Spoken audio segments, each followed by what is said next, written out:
اعوذ باللہ السمیع العلیم العظیم الحفیظ بوجہ الکریم وسلطانہ القدیم من الرجس الخبیث المخبث الشیطان اللعین الرجیم وقبیلہ ونفخہ ونفسہ وہمزہ بسم اللہ الرحمن الرحیم۔ تمام نبیوں کے سردار حضرت محمد صلی اللہ علیہ وآلہ وسلم اور تمام مذاہب کے سردار دین اسلام کے پیروکاروں، السلام علیکم، طبتم، رحمتیں اور برکتیں ہوں آپ پر۔ حاضر رحمت من ربی، آج سورۃ اللیل کا درس جو ہے وہ شروع ہوا چاہتا ہے۔ لائل کا معنی ہوتا ہے رات، چونکہ اس میں پہلا لفظ جو ہے وہ لائل ہے تو وہی نام رکھ دیا۔ امام بایہقی رحمۃ اللہ علیہ فرماتے ہیں کہ یہ سورہ جو ہے وہ مکہ میں نازل ہوئی، اس لیے سورۃ اللیل مکیہ۔ امام بایہقی اپنی سنن میں فرماتے ہیں، حضرت جابر بن سامورہ رضی اللہ تعالیٰ عنہ سے روایت ہے یہ کہ حضور صلی اللہ علیہ وآلہ وسلم ظہر اور عصر کی نمازوں میں تلاوت فرماتے تھے۔ قرآن مجید کے نزول کے اعتبار سے یہ 9ویں نمبر پر ہے، لیکن جب اس کو ترتیب دیا قرآن مجید کو تو مصحف کے اعتبار سے 92ویں نمبر پر آتی ہے۔ واللیل اذا یغشا، واو قسمیہ ہے، قسم ہے رات کی، اذا یغشا جب وہ چھا جائے یا چھا لے، چھپا لے۔ تو رات جب آتی ہے تو وہ دن کو چھپا دیتی ہے، ویسے بھی چیزیں جو ہیں وہ اندھیرے میں چھپ جاتی ہیں، تو یغشا کا معنی کریں گے چھپا لے جب۔ والنہار، اور رات کی قسم ہے، دن کی قسم ہے، نہار دن کی قسم ہے، اذا تجلی، تجلی کا معنی روشن، تو جب وہ روشن ہو۔ یہ رات اور دن کے قسم فرمانے کی کیا ضرورت ہے؟ اصل میں رات اور دن میں اس کی قدرت کا بھی ظہور ہے اور اس کی حکمت کا بھی ظہور ہے۔ ہم نے غور کرنا چھوڑ دیا ہے، اور خاص طور پہ قرآن مجید پہ تو ویسے ہی چھوڑ دیا، اس لیے ہمیں اس کی حکمتیں واضح نہیں ہوتی۔ اب آپ دیکھیے کہ اگر قیامت تک اللہ تعالیٰ رات ہی رہنے دے تو کون ہے دنیا میں کہ جو دن لے آئے، اور اگر اللہ تعالیٰ دن ہی رہنے دے تو کون ہے کہ جو رات لے آئے؟ یہ رات اور دن دونوں، ان کا آپ کی باڈی پر بھی اثر پڑتا ہے، یاد رکھیے گا۔ 10 بجے 11 بجے کے بعد آپ کی باڈی دوسرا ورک شروع کر دیتی ہے۔ صبح جب سورج طلوع ہوتا ہے تو دن میں آپ کی باڈی ایک اور ورک شروع کر دیتی ہے، یاد رکھیے۔ یہ آپ کی باڈی کی توڑ پھوڑ جو ہے یہ 10-11 بجے کے بعد شروع ہو جاتی ہے آپ کی باڈی کے اندر، اس لیے جلدی سونے کا کہا گیا، اور پھر ادھر سے جلدی اٹھنے کا کہا گیا۔ Early to bed early to rise, healthy wealthy and wise, یہ تو بڑا مشہور ہے، سب جانتے ہیں۔ اور ہمارے ہاں بھی حضور صلی اللہ علیہ وسلم نے فرمایا، اللہم بارک فی بکور امتی، اے اللہ پاک میری امت کے صبح کے کاموں میں برکت عطا فرما۔ تو یہ جو دن ہوتا ہے اس میں آپ کام کرتے ہیں، اور کام کرنا اس میں آسان ہوتا ہے، کیونکہ ہر چیز جو ہے وہ ظاہر ہوتی ہے، باڈی کے اندر بھی ایک قسم کی طاقت ہوتی ہے، اور یہ بات پرندے بھی جانتے ہیں۔ پرندے ہم سے پہلے اٹھ جاتے ہیں۔ آپ کسی دن فجر کے وقت اٹھ کے اپنے باہر دیکھیے گا، آپ کو آوازیں آ رہی ہوں گی چڑیوں کی، وہ اٹھ جاتے ہیں۔ انہیں بھی معلوم ہے کہ دن کا جو ٹائم ہے یہ کام کرنے کا ہے، وہ پرواز کریں گے، دانہ لے کر آئیں گے۔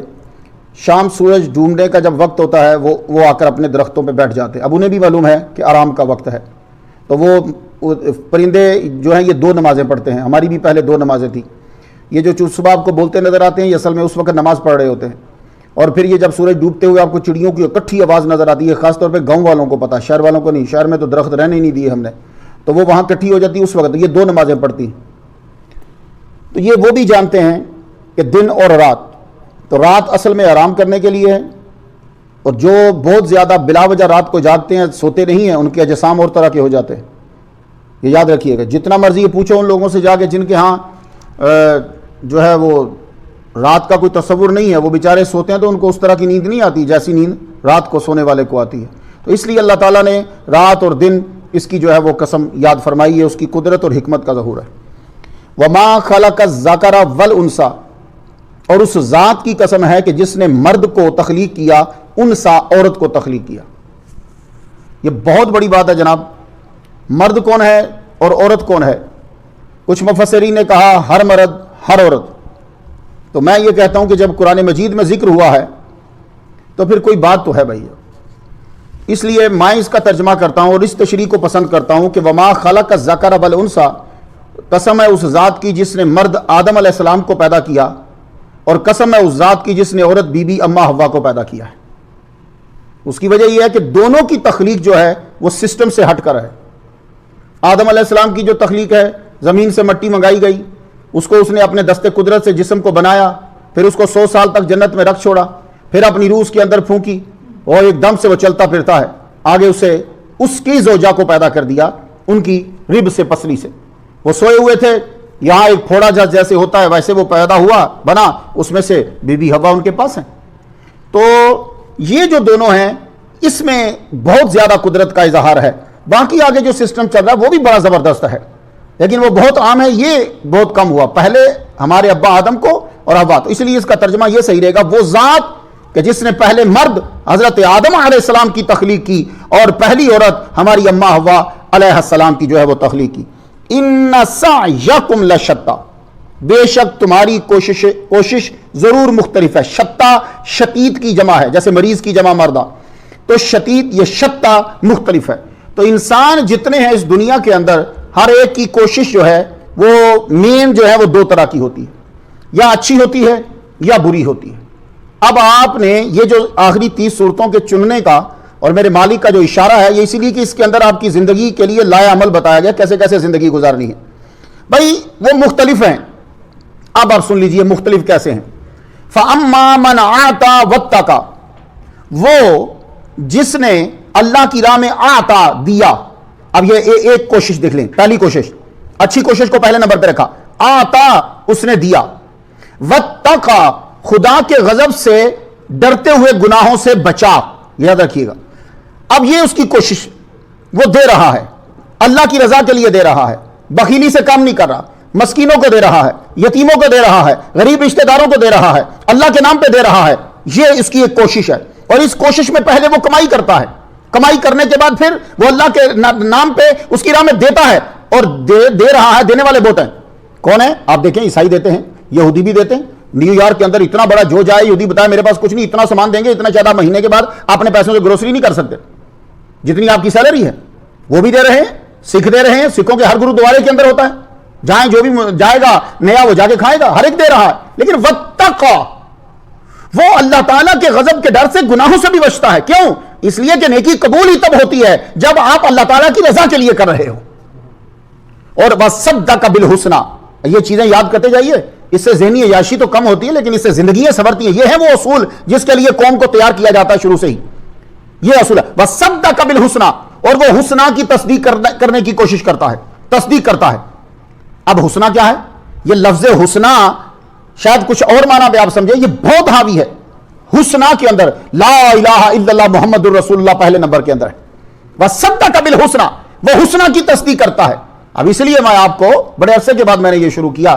بیچ میں لوگ چھوڑتے رہتے ہیں، مولوی بھی ہم سے چھڑاتے رہتے ہیں، ایک چیزیں کبھی پکی کر دیتے ہیں، بعد میں پھر چھڑا دیتے ہیں ہم سے. تو میں نے اعلان توحید کے نام سے آپ سے پھر لا الہ الا اللہ، کیوں؟ اس سے تجدید ایمان ہو جاتی ہے. پتہ نہیں کیا ہم سے غلطی ہو گئی ہو، کوئی ایسا عمل ہو گیا ہو جو شرکیہ ہو، کوئی ایسی بات ہو گئی ہو. تو لا الہ الا اللہ پوری دنیا میں سب سے بھاری ہے، یہ یاد رکھیے. اس لیے میں آپ کو نماز کے بعد پڑھاتا رہتا ہوں. تو صدق بالحسنى، حسنہ سے مراد لا الہ الا اللہ کی وہ تصدیق کرتا ہے، محمد رسول اللہ. حسنہ سے مراد وہ فرائض ادا کرتا ہے. حسنہ سے مراد نماز، روزہ، حج، زکات کی طرف وہ کوشش میں لگا رہتا ہے. نماز پڑھنے کی، ادا کرنے کی کوشش میں، حج کرنے کی کوشش کے اندر، زکات ادا کرنے کی کوشش کے اندر، خیرات ادا کرنے کی کوشش کے اندر. صدق بالحسنى.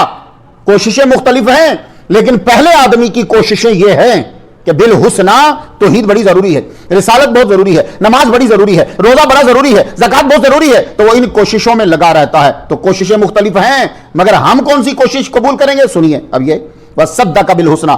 جب تم نے اللہ کی راہ میں اب سن لو سارے مسلمانوں، یہ چیزیں کم بندوں کو سمجھ میں آتی ہیں.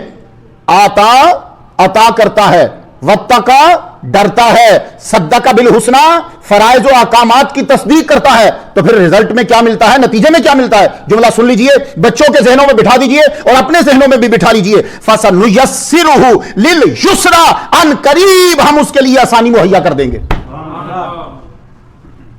یہی آسانی ڈھونڈ رہے تھے، پیسے اکٹھے کر رہے تھے، آسانی ڈھونڈ رہے تھے، مکان بنا رہے تھے، آسانی ڈھونڈ رہے تھے، امریکہ آئے تھے، آسانی ڈھونڈ رہے تھے.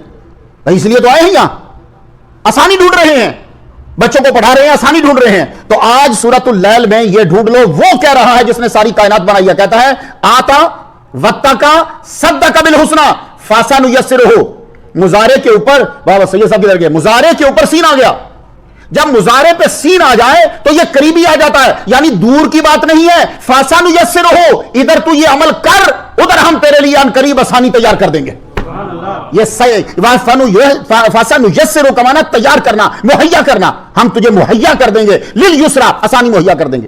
اب آسانی کا ترجمہ جنت کرو، آسانی کا ترجمہ سکھ کرو، آسانی کا ترجمہ تو دیکھ لو، پوچھو پرانے بندوں سے، یار پرانے لوگوں سے پوچھو کتنی آسانیاں تھیں وہاں، اب مشکلیں ہی مشکلیں پیدا ہو. کیوں؟ یہ چیزیں ہم نے چھوڑ دی. اب آ جاؤ دوسرا، کوشش مختلف ہے. مین کوشش کیا ہے؟ ایک یہ میں نے آپ کو بتا دی. اب دوسری کوشش دیکھو، وما یغنی واما من بخل واستغنی، اور جس نے بخل کیا. اب یہ دوسری کوشش ہے، واما من بخل، جس نے بخل کیا، واستغنی، خدا سے بے پرواہ ہو گیا. اب بخیل کون ہوتا ہے؟ جس کے پاس دولت ہو اور پیسے نہ دے. اس کے پاس پیسے تھے، وہ اس کوشش میں لگا رہا کہ میں بچاؤں کیسے. وہ نہ رشتہ داروں کو دے رہا ہے، نہ اپنے اوپر خرچ کر رہا ہے، نہ یتیموں کو دے رہا ہے، نہ مسکینوں کو دے رہا ہے. واستغنی، بے پرواہ ہے. کیا مطلب؟ اس کو اس بات کی فکر ہی نہیں کہ اللہ مجھ سے پوچھے گا بھی. یہ ہے بے پرواہی، بے پرواہ ہے. وَكَذَّبَ بِالْحُسْنَى، اور حسنہ کی تکذیب بھی کر رہا ہے. یہ کوشش دیکھی آپ نے، کذبا ماضی ہے، اس نے تکذیب کی، بالحسنى، حسنہ کی، لا الہ الا اللہ کی تکذیب کی. اس نے نماز روزہ حج زکات کی کوشش کرنے میں تکذیب کر دی، جھٹلا دیا احکامات کو، فرائض کو جھٹلا دیا. اب اگلا جملہ سن لو، فَسَنُيَسِّرُهُ لِلْعُسْرَى، پس ان قریب ہم اس کو دشواری مہیا کریں گے، اس کو دوزخ مہیا کر دیں گے. وما یغنی عنہ مالہ، یہ سمجھ رہا ہے کہ میرے پاس پیسے ہیں، بہت زیادہ بینک بیلنس ہے. وما یغنی عنہ مالہ اذا تردی، جب وہ ہلاکت کے گڑھے میں گرے گا. اذا تردی کا معنی، تردی کا معنی جب وہ ہلاکت کے گڑھے میں گرے گا تو وما یغنی عنہ مالہ، اس کا مال اسے نہیں بچائے گا، اس کا مال اس کے کام نہیں آئے گا. ان علینا للہدی، اب یہ جملہ ذرا سننے والا ہے. انا، بے شک، علینا لفظی ترجمہ یہ ہے کہ ہم پر فرض ہے کہ ہم ہدایت دیں. تو اللہ پر کوئی چیز فرض نہیں ہے، یہ سب عقیدہ پہلے ذہن میں رکھ لو. اللہ پہ کوئی چیز فرض نہیں ہے، تو پھر علینا کا ترجمہ کیا ہوگا؟ اللہ اکبر. انا علینا للہدی، ہمارے ذمہ کرم پر، ہمارے ذمہ رحمت پر یہ لازم ہے کہ ہم تمہیں ہدایت دیں. یہ ذمہ رحمت پر ہے، کیونکہ اس کی رحمت تقاضا کرتی ہے. جب میری ماں چاہتی ہے کہ میں اچھے کام کروں، جب میرا باپ چاہتا ہے کہ میں اچھے کام کروں، جبکہ ان کے پاس پوری دنیا کی رحمت کے ایک حصے میں سے کچھ حصہ ہے، تو جس کے پاس 99 حصے ہیں، اس کی رحمت کیوں نہیں چاہے گی کہ اس کے بندے جو ہیں وہ سیدھے راستے پہ رہیں؟ اسی لیے وہ نبی بھیجتا ہے. اب نبی بند ہیں، نبی ختم، آخری نبی محمد مصطفیٰ صلی اللہ علیہ وسلم. اب کوئی پیدا نہیں ہوگا. اس کے بعد پھر اس نے سلسلہ ہادیوں کا رکھا. اب آپ کے پاس مولوی علماء جیسے بھی ہیں، سمجھاتے تو رہتے ہیں آپ کو، تو یہ اس کے سیدھا راستہ دکھانا ہمارے ذمہ کرم پر ہے. وَإِنَّ لَنَا لَلْآخِرَةَ وَالْأُولَى، اب یہاں لنا لا ملکیت کہا جائے گا، ہماری ہی ملکیت میں ہے.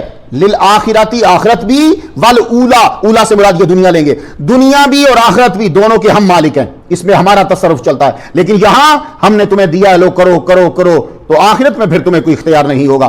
فَأَنذَرْتُكُمْ نَارًا تَلَظَّىٰ، اللہ فرماتا ہے میں نے تمہیں ڈرایا، نارن، آگ سے، تلظا، بھڑکتی ہوئی آگ سے ڈرا چکا ہوں میں. سلسلہ جاری ہے آدم سے لے کے محمد مصطفیٰ تک اور آگے اولیاء کرام. لا یصلاھا الا الاشقى، اس میں صرف بڑا بدبخت ہی جھونکا جائے گا. مطلب اب آ جائیے، یہ آج کا ہمارا خلاصہ یوں سمجھ لیجیے اور ٹائٹل یوں سمجھ لیجیے، اشقا اور اتقا. اس سورہ کے اندر اشقا کون ہے اور اتقا کون ہے؟ اشقا جو ہے بدبخت، یہ جھونکا جائے گا دوزخ میں. الذی کذب وتولی، وہ جس نے تکذیب کی اور پیٹ پھیری. وَسَيُجَنَّبُهَا أَتْقَى، ان قریب اس دوزخ سے، یہ ہاں اس دوزخ سے اتقا، سب سے زیادہ ڈرنے والے کو دور رکھا جائے گا. یہ سب سے زیادہ ڈرنے والا کون ہے؟ اس سورہ کے اندر جس کو اتقا کہا گیا وہ محمد مصطفیٰ کے پہلے خلیفہ اور آپ کے سسر حضرت ابوبکر صدیق رضی اللہ تعالیٰ عنہ. یہ سورہ اتری ہی اس وقت ہی. اب آپ کو مجھے پہلے وہ سمجھانا پڑے گا، پھر اگلی آیات کی سمجھ آئے گی. حضرت ابوبکر صدیق رضی اللہ تعالیٰ عنہ نے 6 غلاموں کو آزاد کیا ہے، بڑے مہنگے داموں میں خریدے آپ نے غلام، اور سب سے مہنگے داموں میں حضرت بلال رضی اللہ تعالیٰ عنہ کو خریدا. حضرت بلال رضی اللہ تعالیٰ عنہ کو روز مار پڑتی تھی. آپ ایک ہی بات کرتے تھے، احد احد احد مارتے تھے. اب یہاں کوئی تذکرہ نہیں کرے گا، سیدھا اعتراض کریں گے کہ بدر ہوئی، مسلمانوں نے جنگ کی. یہ نہیں کہیں گے کہ پچھلے 14 سال میں کیا ہوا. وہ 14 سال کے ظلموں کا تذکرہ کوئی نہیں کرے گا. سب سے پہلے اسلام کے اندر عورت نے شہادت دی ہے عورتیں کہتے عورتوں کا بڑا عمل دخل ہے اسلام کے اندر، یہ بات یاد رکھنا. سب سے پہلی شہیدہ، آپ سے اگر کوئی پوچھے کہ اسلام کے نام پر سب سے پہلے کس کی جان قربان ہوئی ہے، حضرت سمیہ کی. ان ظالموں نے نیچے سے یہاں سے نیزہ جو ہے وہ ڈالا باڈی میں اور منہ سے نکال دیا تھا. اتنی بڑی سختی اس بی بی نے برداشت کی ہے. یہ کوئی تذکرہ نہیں کرتا کہ اتنا ظلم ہوا مسلمانوں پہ. اللہ اکبر جل شانہ، انہی کی برداشت ہے یار، انہی کی برداشت ہے. تو اتنا بڑا ظلم، اور یوں ٹانگوں کے ساتھ اونٹ کو باندھ دیا، ایک ٹانگ کے ساتھ ادھر ایک ادھر، اور اونٹ کو اپوزٹ سمت میں چلا دیا. یہ کوئی تذکرہ نہیں کرتا، سیدھا بولتے جی جنگ ہوئی. پہلے یہ بھی تو تذکرہ سن لو، ہم سے بھی تو سنو، ہم پہ کیا ظلم ہوئے ہیں یہ بھی تو سن لو. حضرت بلال رضی اللہ تعالیٰ عنہ نہیں مانتے تھے، مارتے، روز مار پڑتی. ایک دن حضور صلی اللہ علیہ وآلہ وسلم قریب سے گزرے تو حضرت بلال کو مار پڑ رہی، تو آپ وہی کہہ رہے ہیں احد احد احد، اللہ ایک اللہ ایک. تو حضور پاس سے گزرے، آپ کی آنکھوں میں آنسو آ گئے. کہنے لگے بلال وہ احد تجھے ایک دن نجات دے گا، وہ تجھے احد نجات دے گا. اتنی مار آپ کو پڑتی تھی، وہ کوئلوں پہ لٹا دیتے تھے، اور وہ کوئلے آپ کی سکن کو جلا کے آگے چربی کو بھی پگھلا دیتے تھے. پوری کمر جل گئی تھی آپ کی. آپ نے فرمایا بلال تجھے اللہ نجات دے گا. ایک دن آپ پھر بیٹھے تو بڑے غمگین تھے، تو حضرت ابوبکر صدیق سے کہنے لگے کہ بڑا ظلم ہو رہا ہے حضرت بلال پہ. آپ سمجھ گئے، یار سمجھ جاتا ہے کہ کس انداز سے بات کی ہے. آپ نے کہیں پیسے پتھر کے نیچے چھپائے ہوئے تھے. آپ سیدھے گئے اس کے پاس، امیہ کے پاس، یہ اشکا جو بدبخت ہے اس کے پاس. کہنے لگے تو حضرت بلال کو چھوڑ دے. کہنے لگا بدلے میں دو کچھ، کیا پرائس لگاتے؟ فرمایا لگا پرائس میں نہیں لگاتا، تو لگا. کہنے لگا مجھے 10 اوقیہ دو.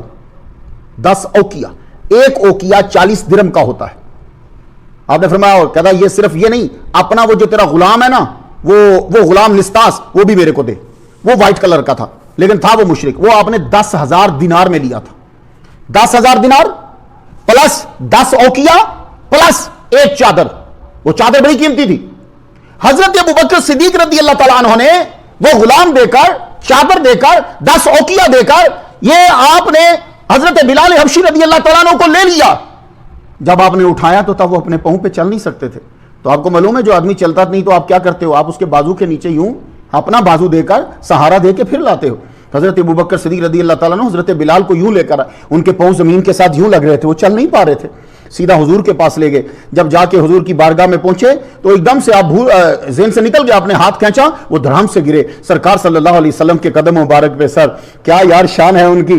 سرکار صلی اللہ علیہ وسلم نے دونوں ہاتھ رکھ کے آپ کو اٹھایا، اٹھا کے سینے سے لگایا. حضرت ابوبکر کہنے لگے یا رسول اللہ، میں نے ان کو اللہ کی رضا کی خاطر آپ کے حکم کے مطابق آزاد کر دیا. حضور کہنے لگے ابوبکر اس کی پرائس میں میرے بھی کچھ حصہ شامل کر لے. روتے ہوئے کہنے لگے یا رسول اللہ میں کس کا، یہ دولت کس کی، سب ہم آپ کے ہی نوکر ہیں. حضرت بلال حبشی رضی اللہ تعالیٰ عنہ کو آزاد کیا. اب جب آزاد کر دیا اتنی مہنگی پرائس میں، لوگوں نے شور مچا دیا.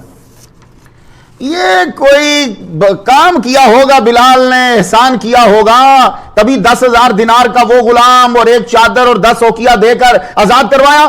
اللہ تعالیٰ نے فوراً سورہ نازل کر دی. اب ذرا سنو ابو بکر صدیق کی شان. یہ لوگ کیا مقام سمجھیں گے. اللہ تعالیٰ نے پھر آیت بھیج دی، الذی یؤتی مالہ یتزکا. یہ اتقا وہ ہے کہ جو اپنا مال یتزکا، اپنے باطن کو پاک کرنے کے لیے خرچ کرتا ہے، جس نے دیا ہے. اور یہ یاد رکھو جو تم کہہ رہے ہو کہ اس پر احسان ہے، وَمَا لِأَحَدٍ عِندَهُ، کسی لِأَحَدٍ کا معنی کسی کا احسان نہیں ہے اس پر کہ تجزا، جس کا یہ بدلہ دیا گیا ہو. تو ابو بکر صدیق رضی اللہ تعالیٰ عنہ وہ واحد ہستی ہیں کہ کسی کا ان پر احسان نہیں ہے، اس کے علاوہ ہر ایک پر احسان ہے. اور یہ جملہ محمد مصطفیٰ صلی اللہ علیہ وسلم نے دہرایا. آپ نے فرمایا میں نے ہر ایک کے احسان کا بدلہ چکا دیا ہے، بس ابو بکر صدیق رہ گیا ہے، اس کے احسانوں کا بدلہ اللہ ہی چکائے گا. کچھ لوگوں نے کہا کہ اتقا مولا علی ہے. بھائی مولا علی کی بڑی شان ہے، لیکن ابو بکر صدیق رضی اللہ تعالیٰ عنہ کو بھی دیکھو. اب حضرت علی پر حضور کا احسان ہے. ایک تو آپ نے بچپن میں لے کے ان کو پالا، ایک احسان. دوسرا اپنی بیٹی ان کو دی، دوسرا احسان. لیکن ابو بکر صدیق رضی اللہ تعالیٰ عنہ کے بارے میں فرمایا وما، یہ قرآن آ گیا، وما لأحد عنده من نعمت تجزا. اس پر کسی کا کوئی دنیاوی احسان نہیں ہے. اس نے جو بھی کیا کس لیے کیا، الا ابتغاء، الا حرف استثناء آ گیا، الا ابتغاء وجہ ربہ العالی.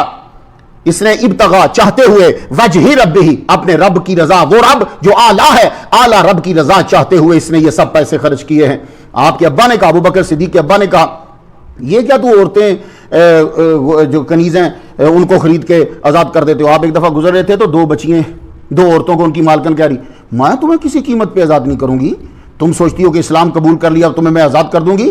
حضرت ابوبکر صدیق نے سن لیا، آپ نے ان کو بھی خرید کر آزاد کر دیا۔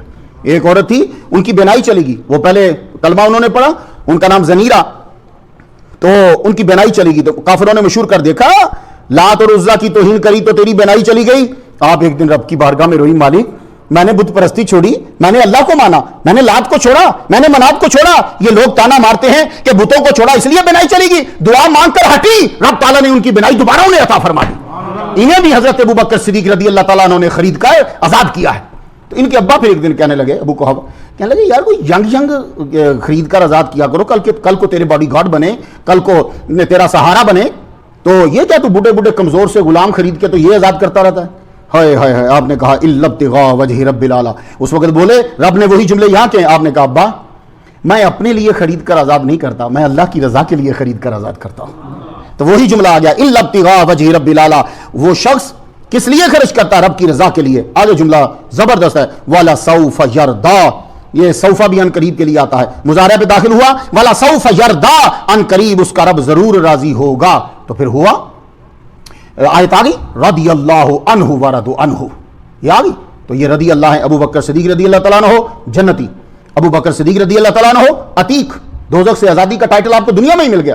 اور آج دیکھ لو دنیا کے اندر کہیں جنت نہیں ہے سوائے اس جگہ کے جہاں محمد مصطفیٰ صلی اللہ علیہ وسلم کا وہ حجرہ ہے، اور وہ جہاں تم لوگ کبھی کبھی موقع ملتا ہے تو نماز پڑھتے ہو، وہ جو ٹکڑا ہے، آج دیکھ لو ابو بکر صدیق جنت کے اندر لیٹے ہوئے ہیں، حضرت عمر جنت کے اندر لیٹے ہوئے ہیں، محمد مصطفیٰ جنت کے اندر لیٹے ہوئے ہیں، اور کوئی جنت میں ہے نہ، یہ دونوں ضرور جنت میں۔ حضور نے فرمایا آپ مسجد میں داخل ہوئے تو یوں ہاتھ رکھا ہوا ابو بکر صدیق رضی اللہ تعالیٰ عنہ کے شولڈر پر، اور یہ رکھا حضرت عمر کے، فرمانے لگے ہم جنت میں بھی اسی طرح ہی داخل ہوں گے، جنت میں بھی اسی طرح ہی داخل ہوں گے۔ اللہ اکبر۔ حضرت ابو بکر صدیق کی شان بیان کروں، ایک لمبا لیکچر تو آج کی سورہ کے اندر سماعت کر لیجئے۔ دو باتیں آپ کو بتا دی ہیں، کوششیں دو ہیں، اس لیے اپنے بچے کو بتاؤ بیٹے کوشش یہی کرو جو پہلی ہے، وہ کون سی؟ اما من آتا واتقا صدق بالحسنی، بس ان کوششوں میں لگ گئے تو فسنیسرہ للیسری، غیب سے آسانیاں تمہارے لیے مہیا ہو جائیں گی۔ اللہ تعالیٰ تم پہ سب پہ کرم فرمائے۔ وآخر دعوانا الحمدللہ رب العالمین۔ اللهم صل على سيدنا محمد وآباء محمد وآل محمد وأصحاب محمد وبارك وسلم۔ یا رب لک الحمد کما ینبغی لجلال وجہک وعظیم سلطانک یا ارحم الراحمین۔ ہماری آج کی حاضری اپنی بارگاہ میں قبول فرما۔ پروردگار عالم ان کا وقت لیا یا اللہ تعالیٰ سورۃ اللیل انہیں سمجھانے کی کوشش کی، یا اللہ تعالیٰ میری سائی اور ان کی کوشش بھی اپنی بارگاہ میں قبول فرما لے۔ پروردگار عالم قیامت کے دن جو اتقا ہے یا اللہ تعالیٰ ان کے غلاموں میں ہمیں بھی شامل فرما لینا والی۔ یا اللہ تعالیٰ ہماری زندگی تو گزرنے والی، ہمارے تو صغیرہ کبیرہ گناہوں کو معاف فرما دے، اور ہمارے بچے جو آنے والے ہیں یا اللہ تعالیٰ ان بچوں کو صحابہ کے نقش قدم پہ چلنے کی توفیق عطا فرما والی۔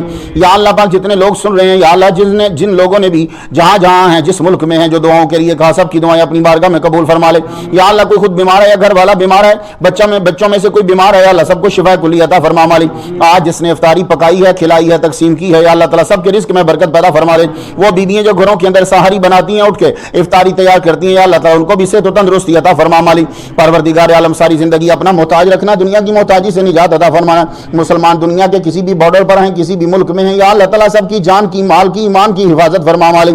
یا اللہ ساری زندگی اپنا محتاج رکھنا، دنیا کی محتاجی سے نجات عطا فرمانا۔ ہمارے ادارے کو بھی یا اللہ تعالیٰ دن دگنی رات چوگنی ترقی عطا فرما۔ یا اللہ دین اسلام کی تبلیغ کے لیے پروردگار عالم دامے درمے قدمے سکھنے جس انداز سے جو بھی خدمت کر رہا ہے سب کی سائی قبول فرما لے مالک۔ اپنا فضل کرم رحمت علم عطا فرما مالک۔ پھر پھیلانے کے لیے یا اللہ تعالیٰ دولت بھی دے اور سارے ذرائع بھی عطا فرما مالک۔ وصلی اللہ تعالی علی خیر خلقہ ونور عرشہ سیدنا مولانا محمد وآلہ وصحبہ اجمعین۔